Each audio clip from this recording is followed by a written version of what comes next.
At least 10 people have been killed when a bus plunged more than 300 feet into a ravine in Zhejiang province in the east of China on Wednesday. The bus was carrying 28 people when it went off a mountain road mid-afternoon in the countryside near the city of Jiangshan.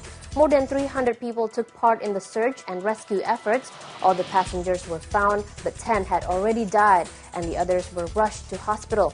Police said the passengers were returning from a local funeral home where one of their relatives had been cremated.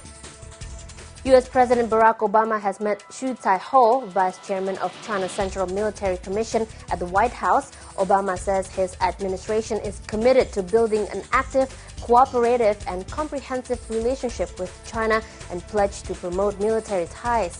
Xu is on a 10-day tour of the U.S., meeting officials and visiting military bases. A Beijing student has become the capital's first fatality from H1N1 flu. The freshman from the Beijing University of Aeronautics and Astronautics is the fourth person to have died from the illness on the mainland. The patient and 29 other classmates caught the disease after attending compulsory military training in suburban Beijing. The capital now has around 6,000 confirmed cases of H1N1, with 200 new cases being confirmed every day.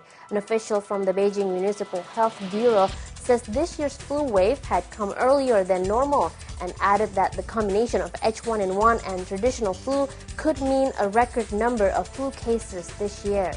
Police in China say they've recovered more than 2,000 children in a 6-month campaign against human trafficking. The Ministry of Public Security has set up a website with pictures of some of those kidnapped in the hope of returning them to their families. The website contains pictures of 60 children, ranging from babies to young adults, who were kidnapped from their families. The 2,000 rescued children come from across China, and some have already been reunited with their parents. The BBC reports that baby boys are especially valuable, with some selling for as much as $6,000, while some girls sell for just $500. The United States says it will review granting market economy status to China, as well as a possible loosening of controls on exports to China.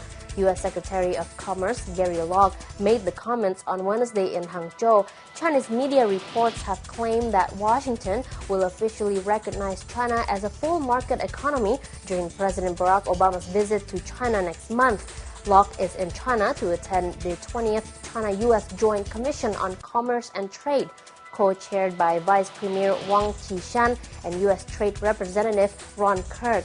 Locke also said Obama's visit will see some major breakthroughs in bilateral trade relations. China's internet search market was worth nearly $300 million in the third quarter, an increase of 38%. The figures from research firm Analysis International show global search leader Google has continued to expand its market share in China.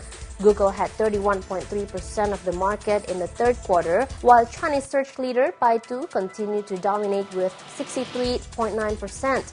Baidu warned of weaker than expected fourth quarter revenue this week as its transition to a new advertising keyword system faced some customer resistance. Analysts said the move provided an opportunity for Google to cut into Baidu's market share. China's 11th National Games came to a close on Wednesday evening after 13 days of competition left the host province Shandong at the top of the medals table.